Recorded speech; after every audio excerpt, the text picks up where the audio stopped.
Dear students, welcome to the online classes of biology. So, we have completed the chapter Morphology of Flowering Plants. In that, we have completed the different families like Solanaceae and Liliaceae. Okay, now chapter 6 is omitted. That is, it was actually the anatomy chapter. We were supposed to study the internal structure of plants. Okay, now we are going to start a new topic, that is new lesson, chapter 7, structural organization in animals. In this also we can see that many of the topics are removed, and now we are supposed to study the tissues. Okay, animal tissues. The other things are removed from the syllabus. Okay, so what do you mean by the tissue? Tissue is, you have studied, it's a group of similar cells, isn't it? And the intercellular substances.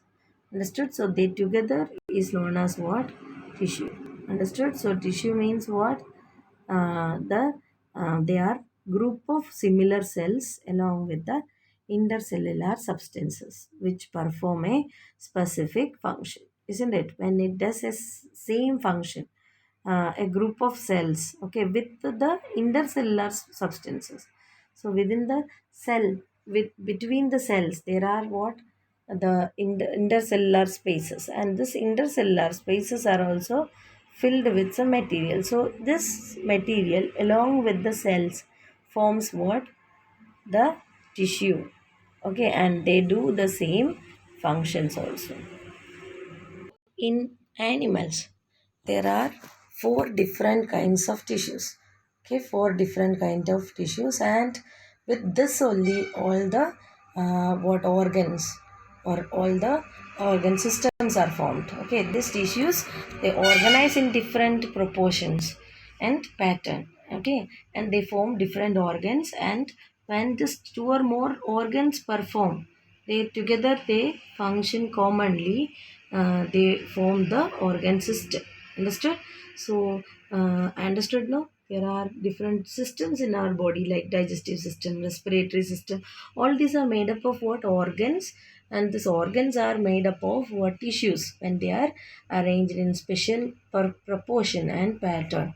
Understood? They form the organ. So the animal tissues, okay, can be classified into four different groups or types. What are the? Epithelial tissues, connective tissue, muscular tissue, and neural tissues. So let's study one by one. The first is what? Epithelial tissues. When you see the specialities of epithelial tissues, okay, they are having a free surface. Okay, a free surface will be there which is facing either the body fluid or the outside environment, means the blood vessels which carries blood. Okay, so we can see that their inner lining is having what? Epithelial tissues that faces the fluid, example, isn't it? Or what? It may be facing the outside or in the environment. Understood? Means it protects the or it gives a covering or lining for some part of the body, isn't it? So either you can see around what the body like a skin, or it will be lining the cavities which contains various fluid. Understood? So like this, what? It provides a covering or lining of the body. Okay, then the cells, if you see, they are highly compactly packed with very less intercellular space or matrix. Okay, so that is another important feature of epithelial cells. The cells are having very less what? The intercellular space, and inside that very little intercellular matrix. Okay, and there are two types of epithelial tissues. They are simple epithelium and compound epithelium. Simple epithelium means what? There is only one layer. Okay, and this are the main function of this are what? They are acting as the lining for various body cavities, ducts, and tubes. So, what is the importance? Easily absorption of materials can takes place. Understood? Then the compound epithelium means what they contain two or more layers. Okay, there will be many layers. Okay, and their major function is to give protection. Okay, so like in skin. Understood?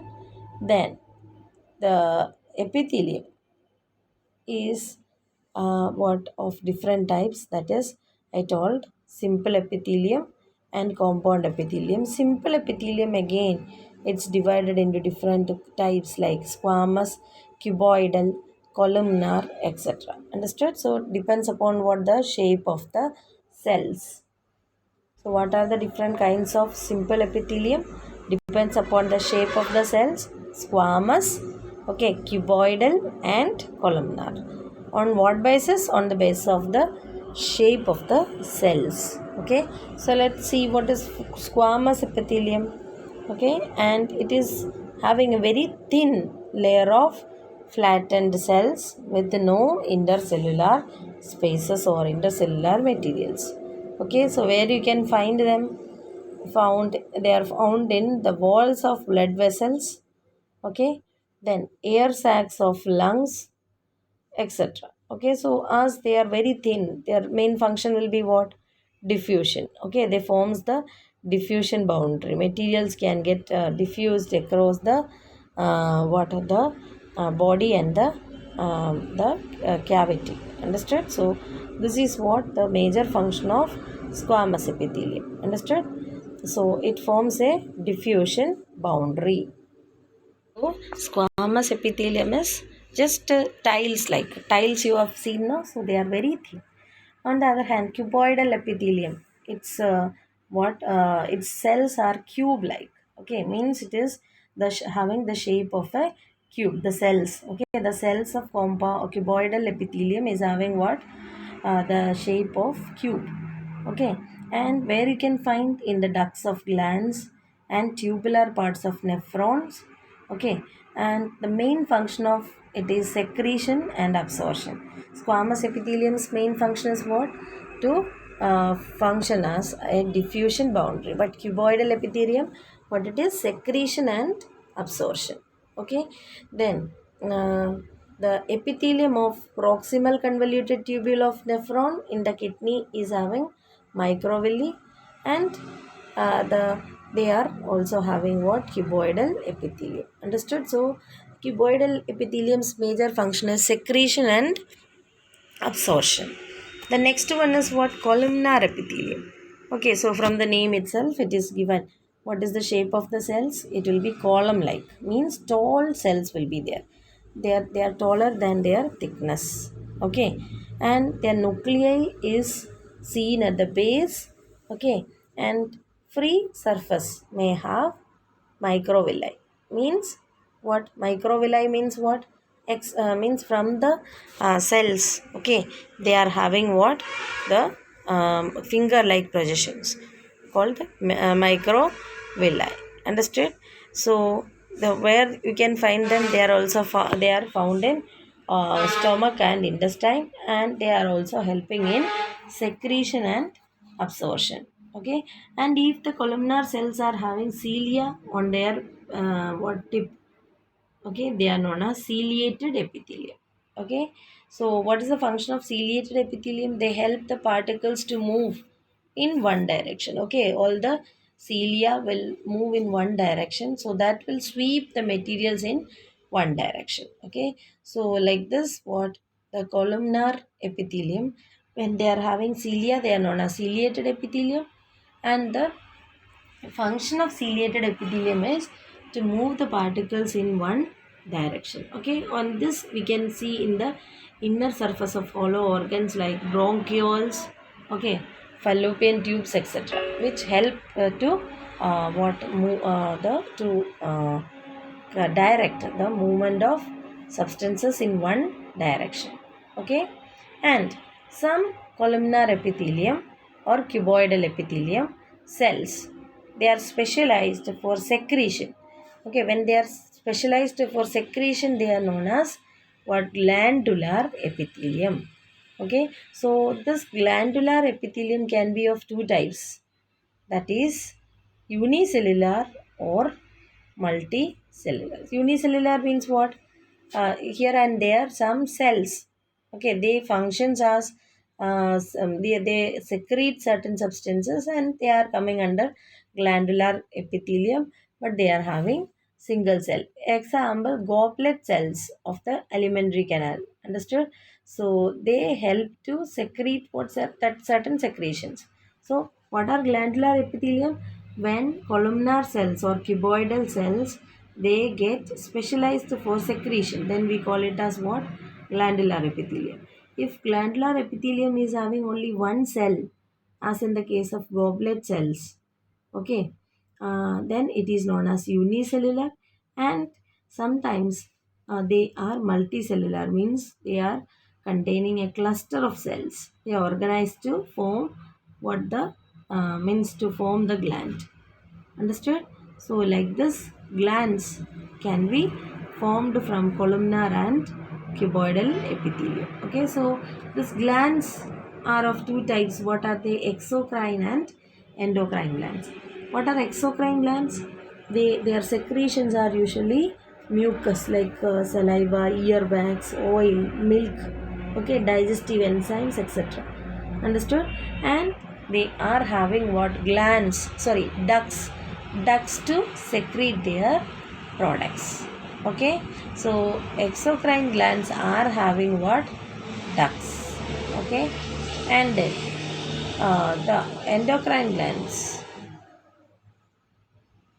exocrine glands are having what? Ducts, and endocrine glands are not having any ducts. Okay, and the secretions of them are known as hormones. Okay, and they are directly pour into the blood. Understood? So the difference between so glands, you understood? Glands are what? When columnar epithelium or cuboidal epithelium is capable of secreting some materials, we can call it as what? Glandular epithelium. Okay, and they can be unicellular or multicellular. Unicellular means what? They are not organized for many glands. Here and there, what they functions, they do the function of secretions. Okay, they are not forming a particular gland. Okay, so example is goblet cells of alimentary canal. Understood? And then the glands can be again divided into exocrine and endocrine. Exocrine and endocrine means the exocrine glands products are what? Mucus, saliva, earwax, oil, etc. Okay, and the product of endocrine gland is hormone. Okay, and there are ducts for exocrine gland to secrete their secretions, and there are no ducts to pour the secretion, that is the hormone, from the gland to the different parts of the body. Okay, they'll be directly what? Mixing up the secretions of exocrine gland, sorry, endocrine gland. They'll be getting mixed with the body fluid, and in that way only it passes. So difference between exocrine and endocrine glands is clear. Okay, now another type of epithelial tissues is compound epithelium. Okay, simple epithelium means what? They consist of only one layer. Compound means more than two layers are there. Okay, more than one layer of cells, and they are not taking part in mainly in secretion and absorption, but their main function is what? To protect, okay, the body against chemical and mechanical stress. Understood? So they can be seen in the in the skin, the moist surface of buccal cavity, pharynx, okay, inner lining of ducts of salivary gland, okay, pancreatic ducts, etc. Okay, so their function is what? To protect the body. Okay, to protect the body what from mechanical stresses and chemical stresses. Okay, now, so when we study the epithelial tissues, I told that there is very little intercellular space or material. Okay, so there are specialized junctions. Junctions means where these two cells are meeting. Okay, so there are certain structural and functional links. Okay, so means between different adjacent cells, the two adjacent cells, there are what structural and functional links. So these are known as junctions. Okay, so there are three types of junctions. They are the tight, adhering, and gap junctions. So tight junctions, they help to stop substances from leaking across the tissue. Understood? So tight junctions will not allow any movement. Then adhering junctions, they perform cementing to keep neighboring cells together. They adjust they help to what tightly cement the neighboring cells. And now gap junctions, these junctions facilitate the cells to communicate with each other. Okay, so there will be what continuation of cytoplasm of adjacent cells. Okay, so like this, there are three types of junctions. Understood? Where two different cells meet. What are they? Tight junctions, adhering junctions, and gap junctions. Tight junctions function is to stop substances from leaking. Adhering junctions, they help to cement the neighboring cells together. And gap junction, this is the junction which helped and the cells to communicate with each other as there is continuation or of cytoplasm, or as there is connection of cytoplasm. Understood? So about epithelial tissues, you understood now. The epithelial tissues are of different types, like what depends upon the shape of the cells. What are they? The squamous, cuboidal, and columnar, and depends upon the layers. They are of two types. What are they? Simple epithelium and compound epithelium. And we have already studied the importance of various epithelium and the where they are found, etc. Okay, and we also studied about glands, okay, and their secretions. Okay, so the next topic is connective tissue that we will start in the next class. Thank you.